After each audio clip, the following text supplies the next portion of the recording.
Another powerful tool inside Pinnacle Cart is the ability to export a quick sitemap. So once you have your shopping cart built and your site's installed and all of your products are in and all your images and prices and all that good stuff, all your pages are built and you've launched the thing, very quickly you're going to want to establish a sitemap for your website. And what this is going to do as part of the Google tool set with inside Pinnacle Cart is it's going to allow you to export an XML file that you can post as a sitemap inside the Google Webmaster Tools uh, area. So if you're not already a member of Google, again, a lot of this stuff, because Google is going to be your largest search engine, it's going to be where the majority of your traffic comes from. It's where you can be able to do a lot of advertising and whatnot, and all the different networks that Google is in. You're going to want to have a Google Webmasters account. So if you don't have one, then make sure your webmaster does, or whoever built your website. Tell them you need them to get your website needs to abide by every rule and use every tool inside Google Webmasters tool and do it the way that Google suggests that you do it. That's your roadmap to success. So they don't make it complicated. You just got to take the time and read this stuff. So get your your sitemap export. After your site's built, you come up to Marketing, Google Tools, click on Export Sitemap. It's going to bring you to this page. Simply, you read all this stuff. Google Sitemap allows you to inform search engines about URLs on your websites that are available for crawling. In its simplest form, a sitemap that uses the sitemap protocol is an XML file that lists URLs for a site. So using this protocol does not guarantee that your web pages will be included in the search indexes. And obviously note that by using this, it will not influence the way that your pages are ranked. However, what it does is it lets Google know what URLs are out there. So we'll get into pinging later, where you can actually ping a URL and submit URLs to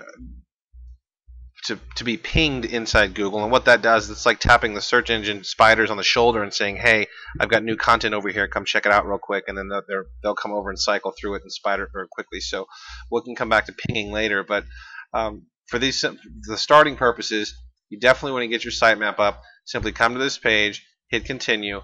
It's going to generate the sitemap on the fly for you. Now we have almost 1,000-page website here, and that's how quickly we were able to generate the sitemap XML.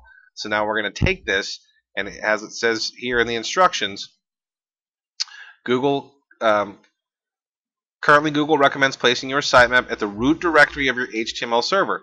That is, place it at http://example.com/sitemap.xml.gz. So, and this is GZ is a zipped version or a compressed version of your sitemap file.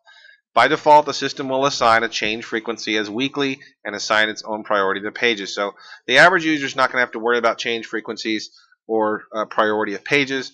If you want to adjust this, you can edit your XML file before you zip it up and move it back to the server, but you don't necessarily have to. So definitely visit google.com/webmasters, generate that XML file, get it up on your host, go back to the Google Webmasters, and go through this process of submitting or telling Google where to go look. You're going to basically give Google this URL right here. It's the one for your website, so yoursite.com/sitemap.xml.gz, and Google will come grab it, and then it'll say, okay, I've got it. Give me a couple of days to churn through all this, and I'll get back to you. So pretty straightforward stuff, but it's very important that you do it. Again, make sure you join Google Webmasters and follow all of the suggestions within this Webmasters area. This could take, again, it's a whole other area of expertise necessarily, but as a site owner, a business owner, it's important that you know this basic stuff. So take the time, even if it takes you 30 days to noodle through it all, take the time to learn it so you're not 100% dependent upon somebody else to do that kind of stuff for you, and you'll save yourself a lot of money over time by knowing some of the basics that are in Google Webmasters. So I hope that was helpful.